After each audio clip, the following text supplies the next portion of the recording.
बोलती पुस्तके. ज्यांना वाचनाचा नाद, त्यांना बोलती पुस्तके घाली साद. आमचं चॅनल सबस्क्राईब करा आणि सबस्क्राईब करायला इतरांनाही सांगा. नमस्कार श्रोते मित्र हो. बोलती पुस्तके सादर करत आहे लेखक श्री दशरथ गावडे लिखित कादंबरी फेरा, प्रकरण 20. डॉक्टरांनी ज्यावेळी पाटलांना अशाबद्दलचे कटू सत्य सांगितलं त्यावेळी त्यांनाही खूप वाईट वाटलं, पण नाईलाज होता. कितीही कटू असलं तरी ते सत्य होतं. त्यांना सांगावंच लागणार होतं आणि पाटलांना ते स्वीकारावंच लागणार होतं. पाटलांनाच नव्हे तर सत्य हे जीवनात प्रत्येकाला स्वीकारावं लागतं. सत्याला कोणीही टाळू शकत नाही, त्याला सामोरं जावंच लागतं. त्यातली कटुता, दाहकता, भयानकता व क्रूरता या सर्व गोष्टी प्रत्येकाला वेगवेगळ्या प्रकारात व कमी जास्त प्रमाणात अनुभवाव्या, सोसाव्या आणि भोगाव्या लागतातच. सत्याला समोर जाऊन त्यातल्या सुखदुःखाचा अनुभव हा प्रत्येकाला घ्यावाच लागतो. सत्य जाणून घेऊन त्याला तोंड देणं व ते पचवणं ही माणसासाठी एक अग्निपरीक्षाच असते. अशाबद्दलचं सत्य समजल्यावर पाटलांच्या आतड्यानं पडलेला पीळ डॉक्टरांनी जाणला होता. डोंगरा एवढं दुःख गिळून पाटील रुक्मिणीजवळ आले. रुक्मिणी आशाला भरवत होती. काय म्हणाले डॉक्टर साहेब? पाटलांना आलेलं पाहून त्याने विचारलं. अगं, आशाकाला घेऊन जायला सांगितलं होतं. घेऊन जायला? कुठं? गावाकडं. आणि कुठं? खरं बरं वाटल्या बिगार कसं घेऊन जायचं? एवढंच बरं वाटेल म्हणतात. म्हणजे माझ्या पोरीला व्यवस्थित बरं वाटणार नाही? माझी पोर हिंडणार फिरणार नाही? डॉक्टर साहेबांनी तेच सांगितलं या.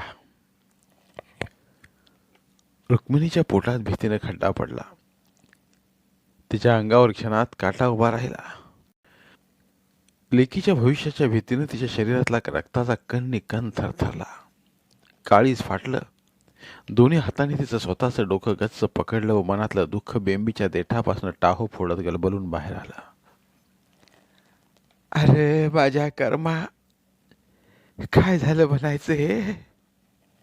फुलागत वाढीवलं होतं माझ्या लेकीला. द्या घ्याची पोर माझी. आता कसं वयाचीच? माझ्या लेकीनं कुणाचं काय वाईट केलं होतं म्हणून हिचं असं झालं? माझ्या लेकीला कुणाचा सराप लागला म्हणायचा? असं बोलत ती मोठ्यानं रडू लागली. पाटलाने सांगितलेलं ऐकून आशाच्या डोळ्यांसमोर तर अंधारीच दाटून आली. भोवळ आल्यासारखी झाली. गरगरू लागलं. हृदयाची धडधड वाढली. स्वतःचं भविष्य तिला समजलं. आपल्याला आता बरं वाटणार नाही, इथून पुढं असंच राहावं लागणार या जाणीवेनं तिच्या अंगाला कापरा सुटला. पोटात भीतीनं गोळा उठला. प्रत्येकाला चांगले जीवन जगण्याची प्रचंड इच्छा असते, तशी तिलाही होती. आज बरं वाटेल, उद्या बरं वाटेल या आशेवरती होती. पण सत्य समजल्यावर तिच्या मनात डोंब उसळला. मनातल्या आशेचे पंख कापले गेले. मन फाटलं गेलं. त्याच्या हजार चिंधड्या झाल्या. स्वप्नांची होळी झाली. आपल्याला आता जन्मभर असंच राहावं लागणार, लंगडतच चालावं लागणार या विचारानं ती मनातनं उद्ध्वस्त झाली. उन्मळून पडली, कोलमडून पडली. आशेचे अंकुर जिथल्या तिथं कोमेजून गेले. उन्हाच्या वणव्यात तप्त दग्ध झालेलं एक निर्जीव असं भयान वाळवंट झालं तिचं जीवन. 10 दिशांनी वणवा पेटला. ऐन तारुण्याच्या उंबरट्यावर उभी असलेली आशा मनातल्या सर्व भावभावनांची व रंगवलेल्या स्वप्नांची राख रांगोळी होताना स्वतःच्याच डोळ्यांनी पाहत होती. दुःखावेग न आवरून ती व्हा म्हणून मोठ्या रडू लागली. डोळ्यात अश्रूंच्या धारा वाहू लागल्या. संपलं सगळं. व्यर्थ गेलं हे जीवन. आशेचा किरण आता कुठेही दिसत नव्हता. यातनेचे आगडोंब काही केल्या शांत होत नव्हते. डोळ्यातनं वाहणारे अश्रूही कळत नव्हते. डावा हात कपाळाला लावून ती मोठ्यानं रडू लागली. दोघींना रडताना पाहून पाटील डोक्याला हात लावून भिंतीला टेकून गप्प बसले. दोघींच्या रडण्याचा आवाज ऐकून आजूबाजूच्या खोलीतले पेशंट व त्यांचे नातेवाईक घाबरून त्यांच्याजवळ जमले. डॉक्टर व नर्सही धावत आले. दिवसभर गाडी चालवून थकलेला सुभाष हॉस्पिटलच्या आवारात गाडी उभी करून गाडीतच आडवा झाला होता. रात्रीच्या शांत वातावरणात रुक्मिणी व आशा रडलेल्याचा आवाज त्यानं ओळखला व तो सुद्धा आत पळत आला. सुभाषनं व सर्वांनी त्यांना समजावून सांगितलं. त्यांना धीर दिला. खूप वेळानं रुक्मिणी शांत झाली. हुंदके देत आशा मुसमुसतच होती. त्या शांत झाल्यावर जमलेले सर्वजण परत गेले. आता तिघांनाही सत्य कळलं होतं. रुक्मिणी डोळे मिटून व डोक्याला हात लावून कॉटवरच मुसमुसत बसून राहिली. आशाही लहान मुलासारखी सुस्कारत बसून राहिली. पाटलांनी स्वतःला सावरलं व ते उठून आशाजवळ गेले. तिचं डोकं पकडून तिला छातीशी घट्टपणे कवटाळलं व नंतर डाव्या हातानं हलकेच तिच्या पाठीवर थोपटू लागले. दुःखावेग न आवरून आशानं पण डाव्या हातानं वडिलांना घट्ट मिठी मारली. वडिलांच्या त्या प्रेमळ मिठीत जीवनभराचं रडून घ्यावंसं तिला वाटू लागलं. दुःखावेग न आवरून हुंदके देत ती गदगदून रडू लागली. वडिलांच्या मिठीत ती हमसून हमसून रडली. मनाचा निचरा होण्यासाठी त्याने तिला भरपूर रडू दिलं. गप लेकी गप, मी हाय गप. मी जो पुत्र हाय तो पुत्र तुला काय बी होऊ देणार नाही. मी तुला ह्याच्या परास मोठ्या दवाखान्यात नेऊन जावतो. लागल तेवढा पैसा खर्च करून तुला बरं करून घेतो. तुझ्या डोळ्यात आज पतूर मी पाणी येऊ दिलं नव्हतं. तू आता अशी रडताना बघून माझं काळीज फाटतंय लेकी. गप, तू रडू नकोस. गप गप. स्वतःच्या हृदयात उचंबळणाऱ्या भावना व मनात उमळत असले दुःखाचे कड पाटलाने दाबून ठेवत दाटलेल्या कंठानं असं समजावत तिला शांत केलं. नंतर हलक्या हातानं तिला कॉटवर आडवं पाडलं. हुंदके देतच ती कॉटवर पडून राहिली. एवढे शोधून पोरं पण मिळत नव्हती. आणि आता तर आशाबद्दल त्याने असं ऐकलेलं. या दोन्ही गोष्टीमुळे निर्माण झालेल्या ताण तणावामुळं डोकं फुटतंय की काय असं त्यांना वाटू लागलं. गोष्टींचा ताळमेळच बसत नव्हता. एकही गोष्ट मनाजोगी घडत नव्हती. जीवनाची सगळी घडीच विस्कटून गेल्यासारखी झाली. पोरांच्या गायब होण्याबरोबर आशाच्या भविष्याचा गहन प्रश्न त्यांना आता भेडसावू लागला. पोरांना शोधण्यासाठी 4-5 दिवस शिनलेलं अंग, खचून भरला ताण व दुःखानं भरलेलं मन घेऊन ते खाली मान घालून बसून राहिले. खोलीतलं वातावरण एकदम गंभीर बनलं होतं. आशा अजूनही पडून सुस्कारत होती. रुक्मिणीच्या डोळ्यांचा पदर हटला नव्हता. कॉटवरनं उठून तिनं जेवणाचा डबा बंद करून पिशवीत घालून ठेवला व तिथंच भिंतीला टेकून रडत बसली होती. मनातलं विचारांचं वादळ शमवत पाटील आशाजवळ कॉटवर बसले होते. तेवढ्यात डॉक्टर आत आले व त्यांनी आशाला एक सलाईन लावलं. त्यात इंजेक्शनच्या सहाय्याने औषध सोडलं. डॉक्टरांनी बिल पण आणलं होतं. ते त्यांनी पाटलांच्या हातात दिलं. रात्र झाली होती, त्यामुळे ते घरी जाण्याच्या तयारीत होते. सलाईन संपलं की नर्सला सांगा, ती काढेल. एवढं बोलून ते निघून गेले. बिल हातात घेऊन पाटील सलाईनकडे पाहत शून्यात हरवले. बऱ्याच वेळानं सलाईन संपलं. पाटलांनी नर्सला बोलावून आणून ते काढायला सांगितलं. सलाईनमध्ये झोपेचं इंजेक्शन घातलं असल्यामुळे आशा गाढ झोपली होती. रुक्मिणी बसल्या ठिकाणीच कलंडली होती. पाटील हे अंथरूण न घेता स्कॉट शेजारी जमिनीवर आडवे झाले. सकाळी जाग आल्या आल्यास पाटलांनी आशाकडे पाहिलं. ती गाढ झोपली होती. झोपेच्या औषधाचा असर तिच्या अंगात होता. रुक्मिणी उठून भिंतीला टिकून बसली होती. तिच्याकडे पाहत ते बोलले, मी गावाकडे जाऊन जेव्हानी बिलाचे पैसे घेऊन येतो. तिनं मान डोलावली. रात्रीच्या जेवणाची पिशवी पाटलाने हातात घेतली. जेवणाचा डबा तसाच भरलेला होता. भरलेला डबा पाहून दोघी जणी जेवल्यावर ती बातमी सांगितली असती तर बरं झालं असतं. निदान 4 घास पोटात तरी गेले असते दोघींच्या, असं पाटलांना वाटलं. ते हॉस्पिटलच्या बाहेर आले व गाडीत बसून गावाकडे आले. नेहारी आटोपून लवकर परत यायला सुभाषला त्यांनी सांगितलं. डॉक्टरांनी आशाबद्दल सांगितलेलं सगळं पाटलांनी शामरावला व शांताला सांगितलं. त्यांना धक्काच बसला. शांता तर रडू लागली. संगीतानं आणि सुनीतानं पण सगळं ऐकलं. त्यांनाही खूप वाईट वाटलं. जेवण तयार झाल्यावर त्यांनी सर्वांना जेवायला वाढलं. श्यामा, पोरांबद्दल रखमीला काय बी माहीत नाही. तिला आल्या आल्या अचानक समजलं तर ती जाग्यावरच जीव सोडील. तिला हळूहळू समजायला पाहिजेत. जेवता जेवता पाटलाने शामरावाला समजावून सांगितलं. ते बी बरोबर हाय. खरं कधी बी झालं तरी वहिनीला समजणारच की. किती दिस दडणार आहे ते. समजणारच खरं. आल्या आल्या तरी तिला समजू नये एवढंच माझं म्हणणं आहे. शांता, कुठनं बी झालं तरी पोरासने आम्ही हुडकून काढतोच. खरं रकमीला आल्या आल्या तेवढं त्यांच्याबद्दल सांगू नकोस. पोरं 4 दिवस तुझ्या भावाकडेच राहू दे असं तिला सांग. नंतर तिला समजणारच. खरं घराकडं आल्या आल्यास तिला समजून एवढंच. जेवण आटोपल्यावर पाटलाने जेवणघरात जाऊन शांताला पण समजावून सांगितलं.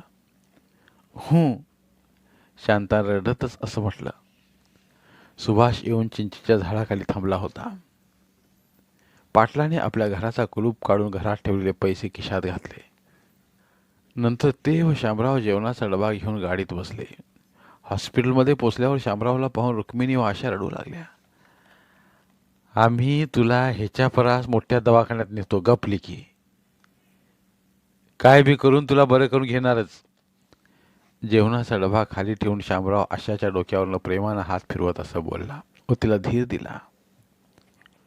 डब्यातलं जेवण खायला सांगून पाटील बंधूंनी डॉक्टरांना भेटून त्यांचं बिल भागवलं. गोळ्या व औषधांचे पैसे पण दिले.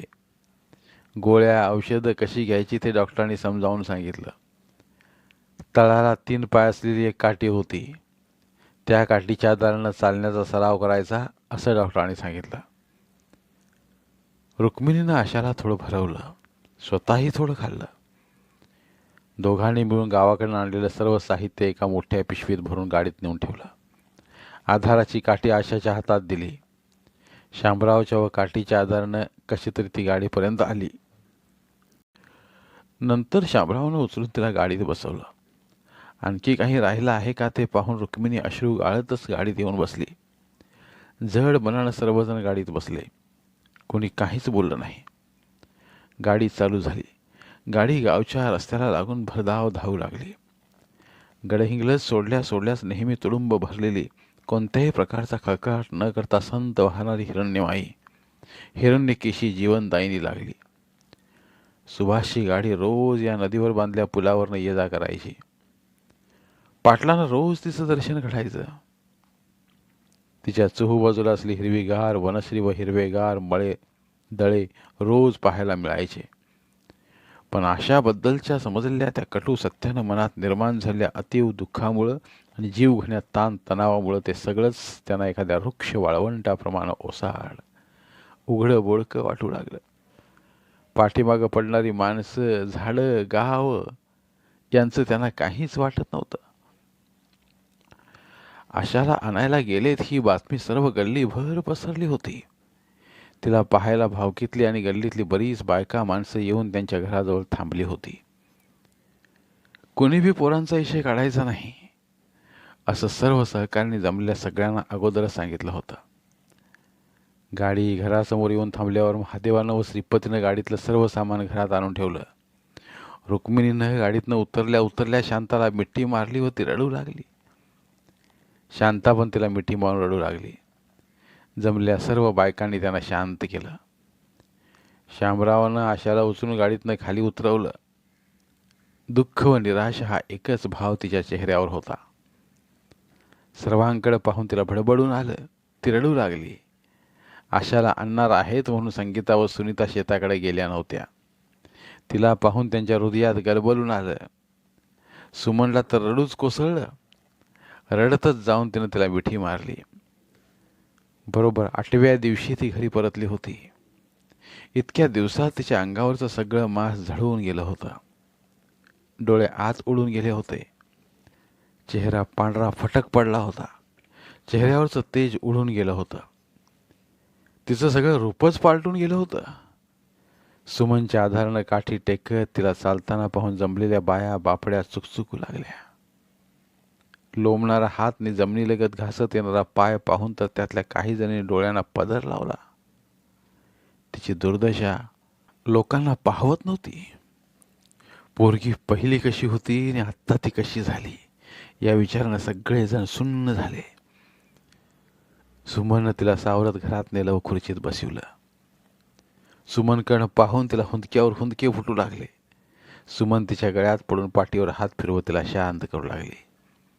इथनं पुढं पोरीचं कसं व्हायचं या विचारानं सगळ्यांचं हृदय पिळवटत होतं. बऱ्याच वेळानं सगळ्या बायकांनी मिळून आशाला समजावलं व शांत केलं. बातमी समजेल तसं आशाला पाहण्यासाठी गावातल्या लोकांची व पै पाहुण्यांची ये जा चालूच होती. घराबाहेर उभं राहून सगळे सहकारी पोरांचा विषय न काढण्याबद्दल प्रत्येकाला कळकळीनं सांगत होते. पाहायला येणाऱ्या सगळ्या बायका धीराच्या व आपुलकीच्या 4 शब्दांनी आशाचं सांत्वन करीत होत्या. आपला एकटा एकुलता पोरगा गेलेल्याचं दुःख मनात साठवून दिगंबर व सुनंदा सुद्धा आशाला बघायला आले. वयात आलेल्या पोरीला लकवा मारला म्हणून सुनंदाला खूप वाईट वाटलं. तिला अश्रू आवरता आले नाहीत. रुक्मिणीच्या भाऊ भाऊजाईंनी येऊन अगदी आत्मीयतेनं तिची विचारपूस करून धीर दिला. पोरांचा विषय कोणीही काढला नाही. काही वेळानं खुर्चीतनं उठून आशाला आतल्या खोलीत नेऊन बसवलं. ज्या खोलीत सुमनकडनं साडी नेसत असताना तिनं संसाराची रंगीत स्वप्न बघितली होती त्याच खोलीत तिला एका जुन्या वाकळवर भिंतीला टेकवून बसवलं. काय जीवनाची तरा आहे. क्षणात काय होईल कोणाला माहीत तरी असतं का. दैवानं तिच्यावर एक जबरदस्त आघात केला होता. धडधाकट शरीर एकदम विकलांग बनलं होतं, असहाय्य बनलं होतं. पण तरीही तिच्या मनाला एक आस लागून राहिली होती. ती म्हणजे सगळ्यांनी सांगितल्याप्रमाणे मोठ्या डॉक्टरकडनं तिचा इलाज होणार होता. चांगला इलाज झाल्यावर आपण पहिल्यासारखं चांगलं होऊ असं तिला वाटत होतं. संध्याकाळच्या वेळेस संगीतानं आणि सुनीतानं सर्वांना चहा करून दिला. पाटलांनी सांगितल्याप्रमाणे शांता स्वतःहून संजयचा व उमेशचा विषय काढत नव्हती. आशाजवळ बसून ती मनात फुटणाऱ्या दुःखी उमाळ्यांना मोकळी वाट करून देत होती. रडून मन शांत करीत होती. आशाचं असं झालं आहे म्हणून शांता एकसारखी रडत असेल असं रुक्मिणीला वाटत होतं. आशाचं वाईट झालं आहे म्हणून तिच्या डोळ्यातनं तर अश्रू ओघळतच होतेच, पण गेले 8 दिवस पोरांच्या आठवणीनं व्याकुळ झाल्या त्या मातेच्या डोळ्यातनं गळणारे अश्रू त्यात अधिक होते. रात्र झाली. संगीता व सुनीतानं सर्वांना जेवायला वाढलं. कुणाच्याही घशाखाली घास उतरत नव्हता, पण पोटातल्या आगीला शांत करण्यासाठी 4 घास पोटात ढकलावे लागणार होते. संगीता सगळ्यांना वाढून बळणच खायला लावू लागली. सुनीता आशाला भरवू लागली. भाऊजी, पोरासनी बघून आल्यासा. पोरं शांताच्या माहेरी आहेत म्हणून रुक्मिणी निश्चिंत होती. त्यामुळे दिवसभर तिनं पोरांची चौकशी केलेली नव्हती. पण आता जेवता जेवता तिनं शामरावाला असं विचारलं, वय परवा दिवशी जाऊन बघून आलो या त्यासनी. 2-3 दिवसात लावून दे म्हणून सांगितलं या मेहुण्याला. आल्यावर त्यासनी काय बोलू नकोसा बघा. नाही घे काय बोलीत. आता राग थंड झाला की आमचा. तेवढ्यात शांता डोळ्यांना पदर लावून रडू लागली. रडू नकोस म्हणून रुक्मिणीनंच तिला समजावलं. तिला विचारला काय माहीत की पोरं अजून सापडलेली नाहीत ते. ती अजूनही संजय व उमेश याबद्दल अनभिज्ञ होती. येत्यात घे, कशाला रडालीस. शामराव शांताकडे पाहत बोलला. शांता समजून गेली व गप्प राहिली. सर्वांचं जेवण आटोपल्यावर शामराव आणि शांता आपल्या घरी गेले. म्हैशींचा चारा पाणी करून पाटील कॉटवर आडवे झाले. रुक्मिणी आशाजवळ झोपली. रात्रीची भयान शांतता पसरली. कृष्ण पक्षातला 15वडा चालू असल्यामुळे सर्वत्र अंधार खळाळला होता. घरातल्या तट्ट्या कनंगीच्या वळचणीला लपून बसल्या किरकिऱ्या रातकिड्यांच्या बेसूर आवाजानं अंधाऱ्या रात्रीची भयानकता अधिकच गडद होत गेली. अशा काळोख्या रात्रीत पोरं कुठं असतील असा प्रश्न पाटलांना पडला. एवढं हुडकून सुद्धा त्यांचा ठाव ठिकाणा लागला नव्हता. म्हणजे नक्कीच ते जिवंत आहेत व कुठेतरी लांब पळून गेलेत असं त्यांना वाटू लागलं. पण अंगावरच्या कपड्यानिशी आणि खिशात एक पैसा नसताना हे लांब कसे जाणार, असाही प्रश्न त्यांच्या मनात तयार झाला. जीवनात प्रत्येक प्रश्नाचं उत्तर मिळतंच असं नाही. काही प्रश्न अनुत्तरित असतात. काही प्रश्नांना तर असंच भविष्यावर सोडून द्यावं लागतं. वेळ आपोआप त्यांची उत्तरं आपल्याला देत असते. तोपर्यंत सबुरीनं घ्यायचं असतं. पाटलाने असा विचार केला व झोपी गेले. धन्यवाद. उर्वरित कादंबरी पुढील भागात.